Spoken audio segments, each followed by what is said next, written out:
দেখুন, আমি বিরোধী অবস্থান থেকে রাজনীতি করছি। আমার দল পশ্চিমবঙ্গের একমাত্র বিরোধী দল। পশ্চিমবঙ্গের মানুষ সেটা তৈরি করে দিয়েছে। ভাই একটা এটা কনসেন্ট্রেশন ব্রেকার। তুমি আর প্রশ্ন করছো, তুমি ওদিকে গিয়ে কথা বলছো, মানে একটা সিস্টেমে দেখো, করো আবার করো।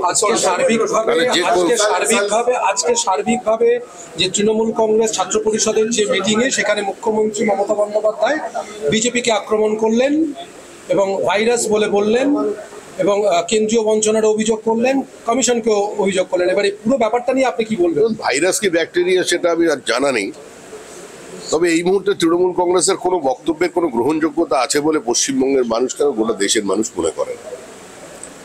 তৃণমূল কংগ্রেসকে মানুষ গ্রহণ করেছিল, নিজের জীবন দিয়ে জীবিকা দিয়ে মানুষ তাকে পরখ করে নিয়েছে। এখন তৃণমূলকে ছেড়ে দিচ্ছে, বিদায় বেলায় মমতা বন্দ্যোপাধ্যায় বক্তব্য রাখছে, এর মধ্যে নতুন কিছু নেই। তৃণমূলের বক্তব্যের কোনো প্রতিষ্ঠা জনমনে নেই, আর স্বাভাবিকভাবেই আমাদের কি বলার আছে। আমরা তো বলছি 26-এর নির্বাচন তৃণমূলের বিষয়, কোনো শক্তি নেই তৃণমূল কংগ্রেসকে চতুর্থবার ক্ষমতায় ফিরিয়ে আনতে পারে।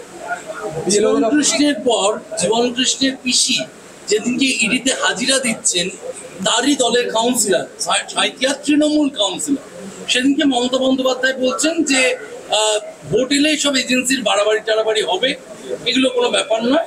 এবং তিনি ডিএম, বিডিও, এসডিও এদেরকে বললেন নির্বাচন কমিশন 3 মাসের জন্য, তারপরে রাজ্য সরকার, আমরাই রাজ্য সরকার।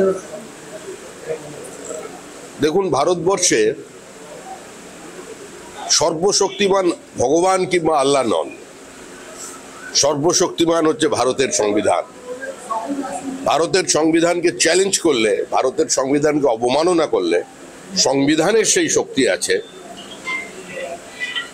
যে তার সাংবিধানিক শক্তির প্রতিষ্ঠাতা সে করে দেখিয়ে দিতে পারে।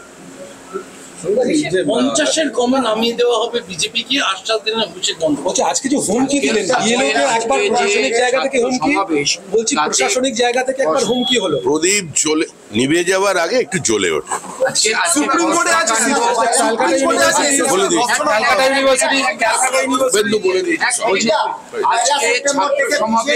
কিন্তু সেখানে কসবাকাণ্ড বা বেলাগাম ছাত্রদের দাদাগিরি তাই নিয়ে কিন্তু কোনো আলোকপাত করা হলো না, ছাত্র ভোট নিয়েও কিছু বলা হলো না। ওগুলো তো তৃণমূলের এজেন্ডার মধ্যে পড়ে।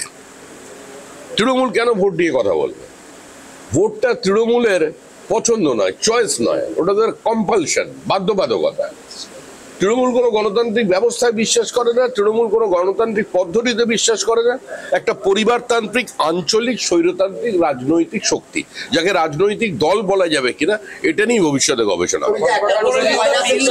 বিধানসভায় বিশেষ অধিবেশন বসছে, 4 তারিখ পর্যন্ত হবে। সেখানে বাংলায় যারা পরিযায়ী, যারা বাংলা ভাষীরা রয়েছে, তাদের উপর অত্যাচার হচ্ছে বিভিন্ন রাজ্যে, তার জন্য একটা বিশেষ অধিবেশন ডাকা হয়েছে এবং বিল কোন রকম আনা হবে বলে মনে করা হচ্ছে। ভাই, আপনারাই সংবাদ মাধ্যম তো দেখাচ্ছেন 5,000 টাকা ঘোষণার পরে এখনো হাজার হাজার পরিযায়ী শ্রমিক এ রাজ্য ছেড়ে চলে যাচ্ছেন। বিল এনে কি হবে? অনেক বিল তো আনলেন। তৃণমূল কংগ্রেসকে কেউ আর নিচ্ছে না, মেধাবী ছাত্রছাত্রীরাও নিচ্ছে না, যারা লেখাপড়া জানেন না, শুধুমাত্র শ্রম ছাড়া যাদের দেবার কিছু নেই তারাও নিচ্ছে না। মেধাও রাজ্য ছাড়ছে, শ্রমও রাজ্য ছাড়ছে, পুঁজিও রাজ্য ছাড়ছে। এই অবস্থা দাঁড়িয়ে কি করবে তৃণমূল কংগ্রেস? সর্বনাশ হয়ে গেছে। বাঙালি বলে বাংলার বাইরে যারা প্রবাসী আছেন তারা পরিচয় দিতে লজ্জা পাচ্ছেন। আর তৃণমূল কংগ্রেসকে তো বলা হয়েছে এই সমস্ত বাংলা বাঙালির কথা কেন বলছেন, এটা নিয়ে কোনো গুরুত্ব নেই। আপনি গ্রামে গিয়ে বলুন তো এই বাংলা বাঙালির ন্যারেটিভ চলে কিনা। গ্রামের মানুষের কোনো উৎসাহ আছে? তারা জানেন এখানে তাদের কাজ নেই, তাদের পেট ভরা খাবারের সুযোগ নেই, নিজের উপার্জন করবার জন্য যে পরিস্থিতি তৈরি হয় সেটা নেই, তাদের মুখের গ্রাস অন্য কেউ কেড়ে নিচ্ছে, তারা অন্য রাজ্যে বাড়ি দিচ্ছে। উনি বলছেন আপনারা হিংসে করেন মমতা বন্দ্যোপাধ্যায়কে। কলকাতা বিশ্ববিদ্যালয়ের বললেন যে মুখ্যমন্ত্রী নিজে অনুরোধ করেছিলেন পরীক্ষা পিছিয়ে দেওয়ার জন্য। আবার সুরেন্দ্রনাথ কলেজের প্রিন্সিপালকে দেখা গেল তৃণমূল ছাত্র পরিষদে দেওয়া পাঞ্জাবিতে লোগো পরে সুরেন্দ্রনাথ কলেজের প্রিন্সিপাল, বিশেষ করে যিনি প্রেস কনফারেন্স করে বলেছিলেন পরীক্ষা নিতে অসুবিধা হবে, সেই প্রিন্সিপাল একদম আয়োজনে টিএমসিপির সমাবেশে টিএমসিপির লোগো দেওয়া পাঞ্জাবি পরে তিনি পোশাক বিলি করলেন।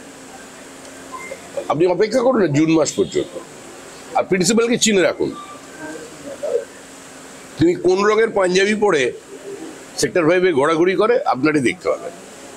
এই মেরুদণ্ডহীন সরীসৃপ যারা থাকে, যারা তৃণমূলের এই প্রাতিষ্ঠানিক লুট আর সীমাহীন লোভে সামিল হয়ে গেছে, তারাই সবচেয়ে আগে গন্ধ পায়, তারাই চলে আসে। বলছি কলকাতা আর না রে বিশ্ববিদ্যালয়ে ভাই। আপনার পরীক্ষাটা যে দেওয়া হলো এটা বলে দিয়েছে শুভেন্দু সমস্ত প্রশ্নের উত্তর, আবার বিরোধী দলের তারপরে ঠিক আছে ঠিক আছে ঠিক আছে ঠিক আছে ছেড়ে দাও ঠিক আছে।